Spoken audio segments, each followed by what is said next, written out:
জানেন তো আমাদের এখানে না ভীষণ পরিমাণে ঠান্ডা পড়েছে। আর কে কোথা থেকে আমার এই ভিডিওটা দেখছেন তারা আমাকে অবশ্যই কমেন্ট করবেন যে তাদের ওখানে কেমন ঠান্ডা পড়লো। আর ছোটোবেলা থেকে না আমার একটা ভীষণ নেশা ছিল, সেটা হচ্ছে শীতকাল হোক গরমকাল হোক, সন্ধ্যা হলেই না আমাকে কিছু না কিছু বাইরের খাবার দিতেই হবে।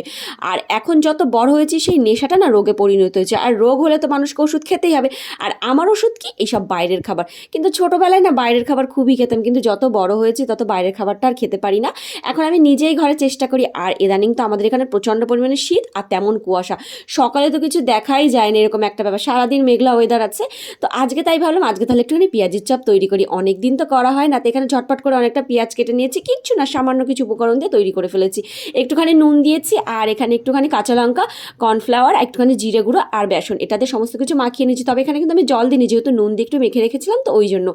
আর তেলের মধ্যে দিয়ে একদম মুচমুচে লাল করে ভেজে তুলেছি, কেচাপের সাথে খেতে জাস্ট অসাম লাগছিল। আপনাদের কেমন লাগলো অবশ্যই আমাকে কমেন্ট করে জানাবেন। টাটা।